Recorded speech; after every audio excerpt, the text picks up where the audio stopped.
Some of my favorite interviews on this podcast and show are the ones where we get to hear the story about how a mission driven messenger or personal brand started in the very beginning. And if you haven't yet, make sure you go back and listen to the interview that I just did with Annie F. Downs, because that's the story that she tells about how she got started, how she made her first dollars.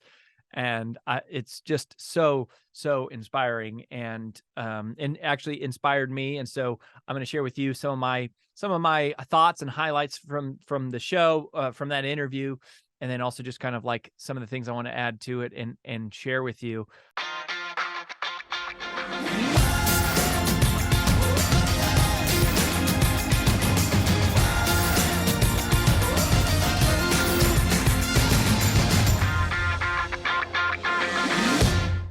The very first thing that I want to do is something very tactical. I want to share with you some of the data about podcast advertising dollars, because that came up in our conversation. She hosts a podcast and she also runs a podcast network.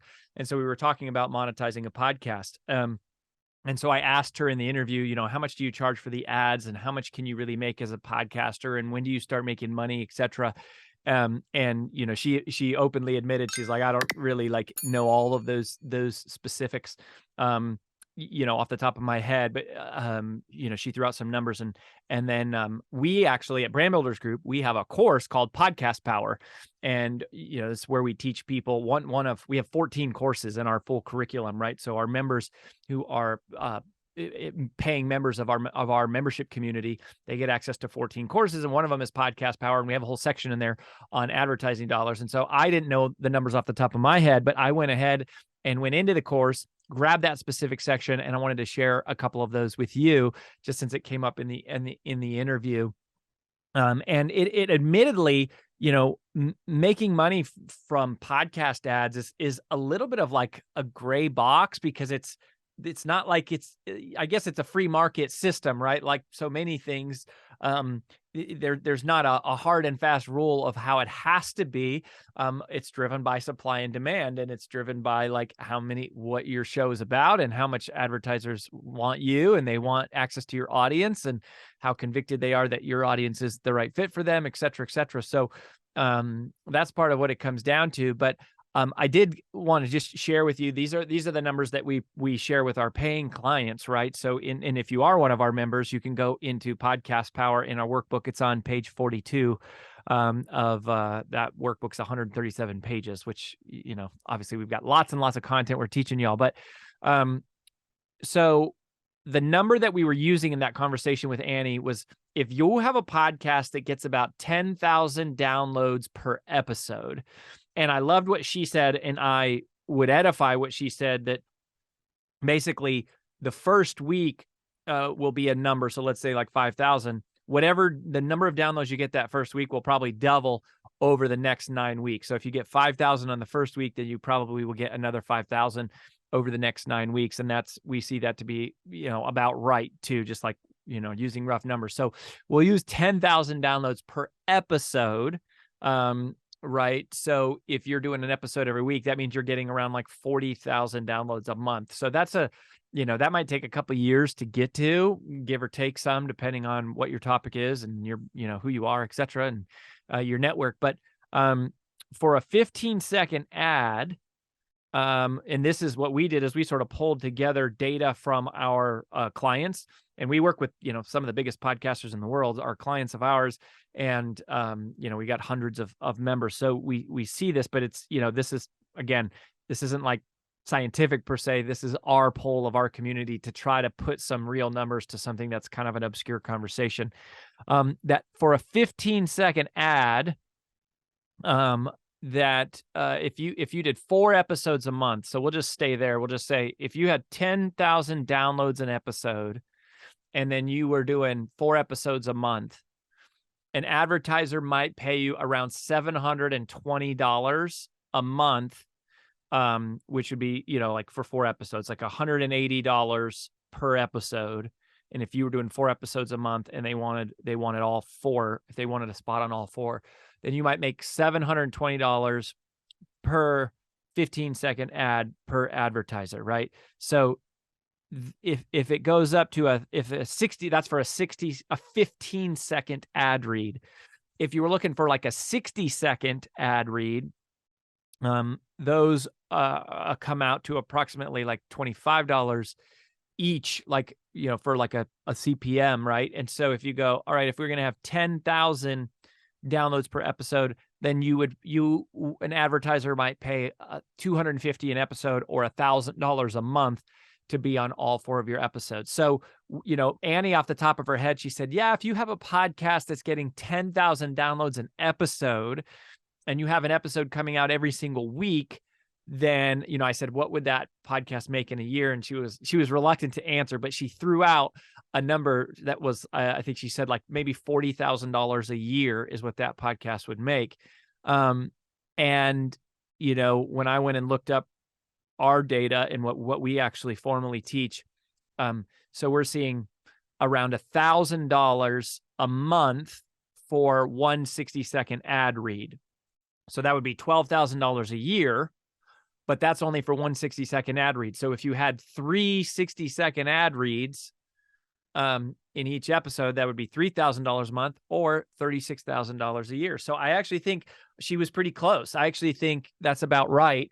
And for those of you that are podcasters or aspiring podcasters, anyone who's an experienced podcaster knows that if you start the year with 10,000 downloads an episode, it's going to grow. And it's one of the beauties of the podcasting medium is it's constantly growing.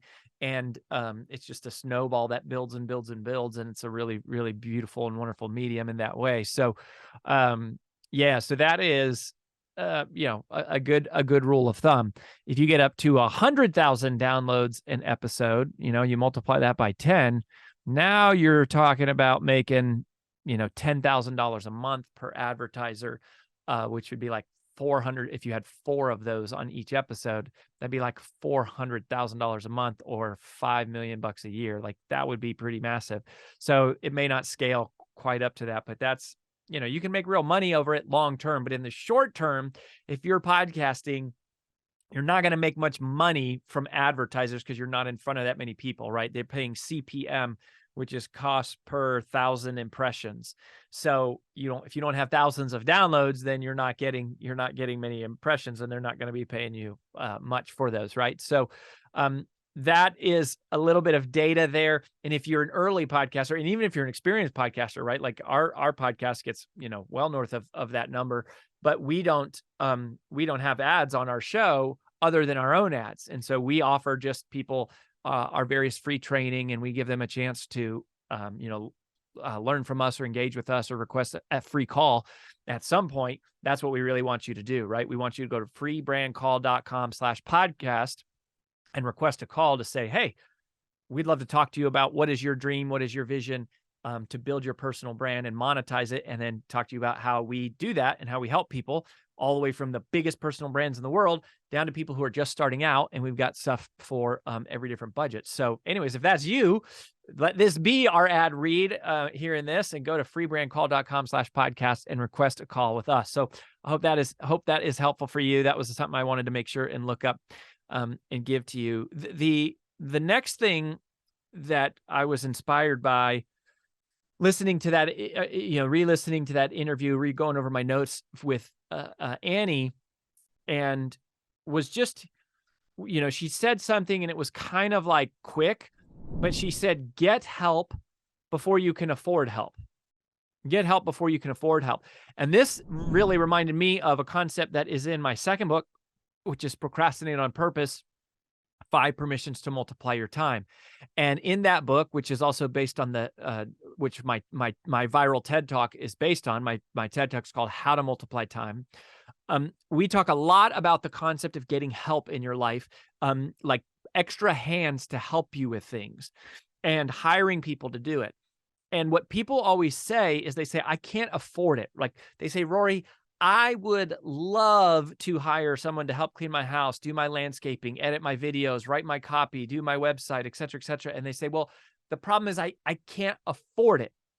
And so I want to reintroduce or remind you, or if you've never read my book, that second book, I want to introduce to you the concept of MVOT, MVOT. And MVOT stands for the money value of time. Now, the concept of the money value of time, first of all, should not be confused with the time value of money. The concept of the time value of money is about knowing what is $1 worth today out in the future based on some assumptions of compounding interest. And that's a powerful concept also, but not what I'm talking about here, right? That's the time value of money, is basically knowing what an amount of money will be worth at some point in the future based on, compounding interest.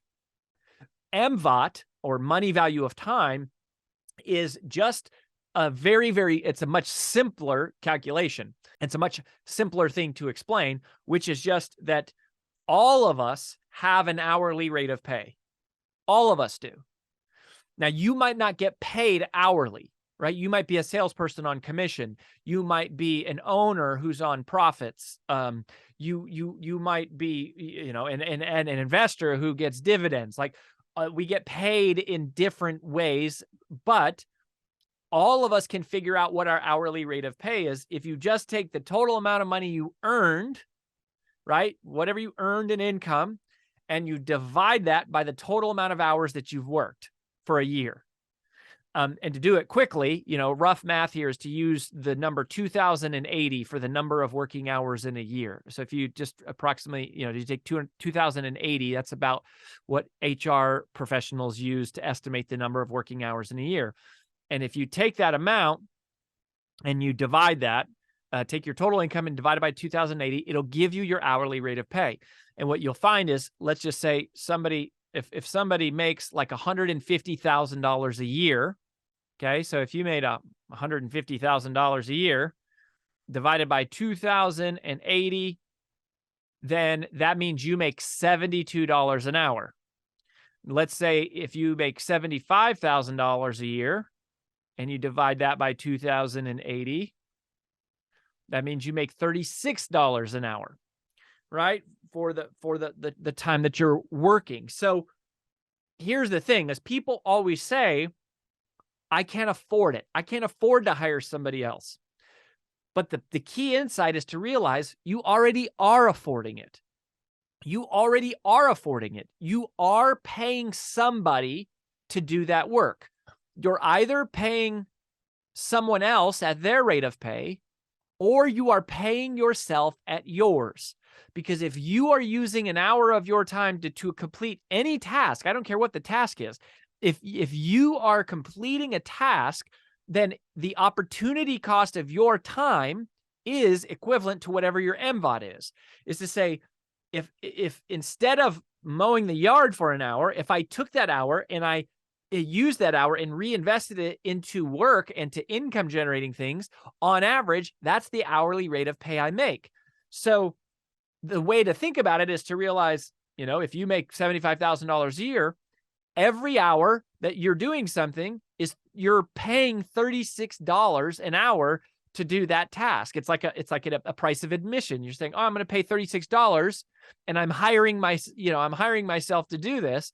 Whereas if I could hire somebody for less than that rate of pay to do that task for me, then I could reallocate that time and I could reinvest that time into things that generate income or generate more money at that rate of pay, my MVOT, or higher. And what you find is that if you do that over the course of time, then your MVOT gets higher and higher and higher because you spend more and more of your time. You spend a higher percentage of your time focused on higher income earning activities. And you spend a lower and lower percentage of your time on non-income producing activities.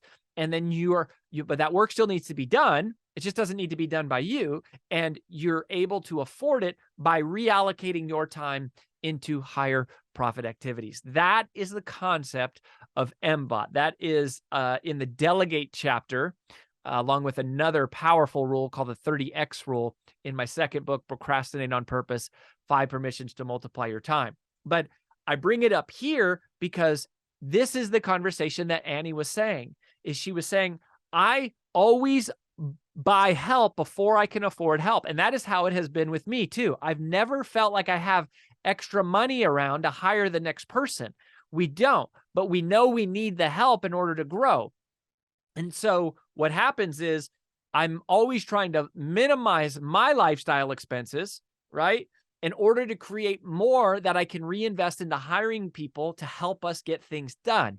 When you do that over and over and over again, at some point it catches up.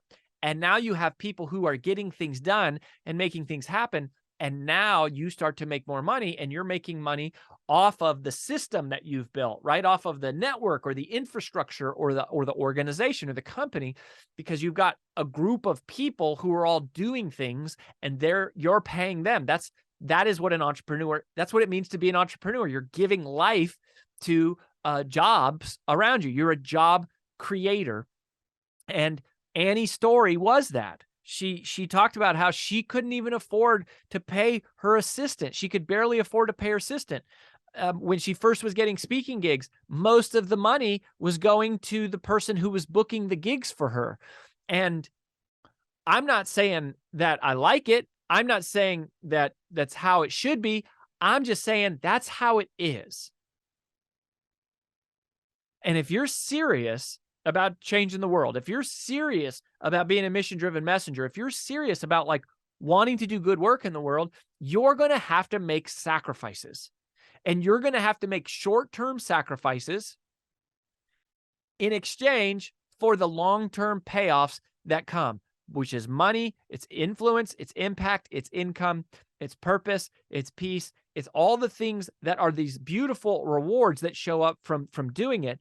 But there's a price that you have to pay, right? There is sacrifices required. This comes from my first book, Take the Stairs, The Pain Paradox. The Pain Paradox says that one of the key mindsets of ultra performers, one of the key distinctions that ultra performers have made, is they realize that the short-term easy leads to the long-term difficult. Meanwhile, difficult short-term choices lead to easy long-term consequences.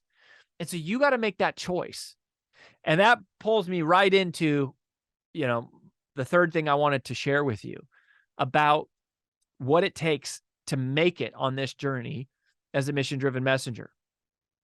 And at the very end of the interview with Annie, I said, hey, if there was somebody out there right now who's in, struggling in that moment, what would you tell them? And effectively what she shared is, you have to make a decision that you're not going to quit. At some point in your career, at some point in your life, you have to resolve, you have to conclude, you have to come to a summary analysis that says, I will not be stopped. I will not quit. I will not give up. I will not abandon. I will stay. I will fortify. I will edify. I will solidify this commitment. I'm not going anywhere. You can't get rid of me, right? There's no one in this world who can stop you except you. You're the one ultimately who gives up. You're the one who ultimately fires yourself. You're the one who ultimately calls it quits. No one else can do that for you. They can bounce you around from different opportunities and close certain doors. But at the end of the day, you're the one that decides if you're going to be successful or not. And you decide and you resolve that you're going to keep going even when it's hard. You have to reach this point in your life. You have to reach this time where you say, I don't care if it's difficult. I'm going to succeed even if it's difficult. I don't care if it's inconvenient. I'm going to succeed even if it's inconvenient. I don't care if I'm having a hard time affording it. I don't care if there's rejection. I don't care if there's fear. I don't care if I am tired, if I'm exhausted. I don't care. I am going to rise above that. I am going to succeed in spite of that. I am going to do it anyway. And that is what it takes.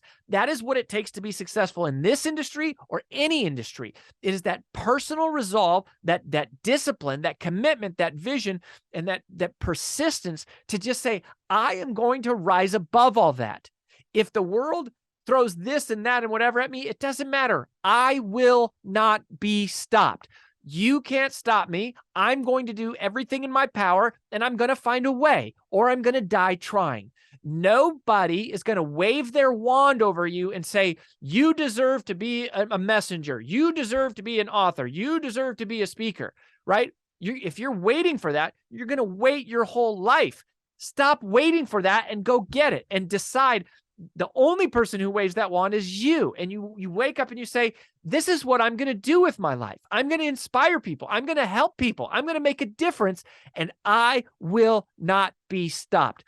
I might get rerouted. I might get tired. I might have setbacks. It might be hard. It might be difficult, inconvenient, uncomfortable, challenging, and it might be scary, but it doesn't matter. This is the life that I choose for myself. I am in charge, and I have a future that I'm pursuing, and I am writing my story, and I am the author, and I decide that this is how it's going to be. I'm going to make it, even if it's hard.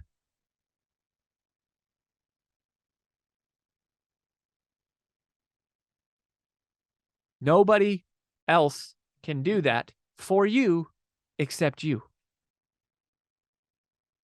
And that is the power, that you do have that power. And listening to Annie's story was just such a great, fresh reminder of that to me, right? She was a 4-time author, right? She had an agent and 4 book deals, and she was barely making it. And now, you see her, she's on stage in front of thousands of people, and she's got this huge podcast and this amazing network, all these great opportunities. She's inspiring people. She's changing lives. Like, she's doing all these wonderful things. And people see and they go, well, I could do that. I could do that, right? They look at her on stage, like, that looks like so much fun. I could do that. Why? How come I can't do that? Because that's not the job. The job is overcoming the fear. The job is overcoming the inconvenience. The hard part is all the parts you don't see. It's not giving up when most people will, right? It's not accepting someone else's rejection as permanent. It's realizing it's just temporary. It's just a redirection. And you can make that decision right now.